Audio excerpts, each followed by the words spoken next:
Sugar వల్ల వచ్చే long term complications ఏంటి? ఇది చాలామంది ఫ్రీక్వెంట్గా అడిగే క్వశ్చన్. హాయ్, నేను మీ doctor Prashant, MD general medicine. So sugar అనేది ఎందువల్ల వస్తుందో ప్రీవియస్ వీడియోలో తెలుసుకుందాం. ఈ వీడియోలో షుగర్ వల్ల వచ్చే కాంప్లికేషన్స్ తెలుసుకుందాం.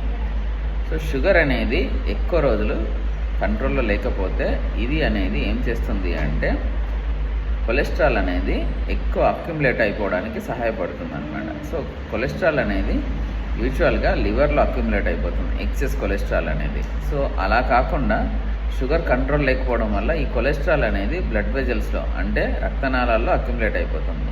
ఇది ఏం చేస్తుంది అంటే అథెరోస్క్లెరోసిస్ అనేది ఒక కండిషన్ని కాజ్ చేస్తుంది. దీనివల్ల రక్తనాళాలు అనేది మూసుకొని పోతూ ఉంటాయి అన్నమాట. ఓకే, రక్తనాళాలు మూసుకొని పోవడం వల్ల ఏమవుతుందంటే రక్త సరఫరాకి ఫ్లో అనేది అబ్స్ట్రక్షన్ అవుతూ ఉంటుంది. సో దీనివల్ల ఏమవుతుందంటే లాంగ్ టర్మ్లో ఒకటి రక్త సరఫరా తగ్గిపోవడము, రెండోది బీపీ అనేది పెరగడం స్టార్ట్ అవుతుంది అనమాట. దీంట్లో మళ్ళీ రెండు రకాలుగా ఉంటాయి. ఒకటి మైక్రోవాస్కులేచర్, రెండు మ్యాక్రోవాస్కులేచర్. సో మైక్రోవాస్కులేచర్ వల్ల అనేది చిన్న రక్తనాళాలు పూడిక ఉండడం వల్ల వచ్చే షుగర్ వల్ల వచ్చే లాంగ్ టర్మ్ కాంప్లికేషన్స్ ఏంటి? ఇది చాలామంది ఫ్రీక్వెంట్గా అడిగే క్వశ్చన్. హాయ్, నేను మీ doctor Prashant, MD general medicine. So sugar అనేది ఎందువల్ల వస్తుందో ప్రీవియస్ వీడియోలో తెలుసుకుందాం. ఈ వీడియోలో షుగర్ వల్ల వచ్చే కాంప్లికేషన్స్ తెలుసుకుందాం.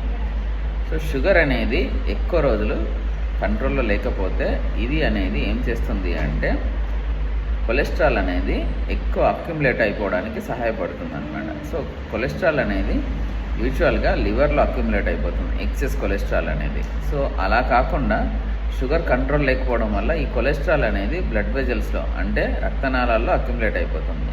ఇది ఏం చేస్తుంది అంటే అథెరోస్క్లెరోసిస్ అనేది ఒక కండిషన్ని కాజ్ చేస్తుంది. దీనివల్ల రక్తనాళాలు అనేది మూసుకొని పోతూ ఉంటాయి అన్నమాట. ఓకే, రక్తనాళాలు మూసుకొని పోవడం వల్ల ఏమవుతుందంటే రక్త సరఫరాకి ఫ్లో అనేది అబ్స్ట్రక్షన్ అవుతూ ఉంటుంది.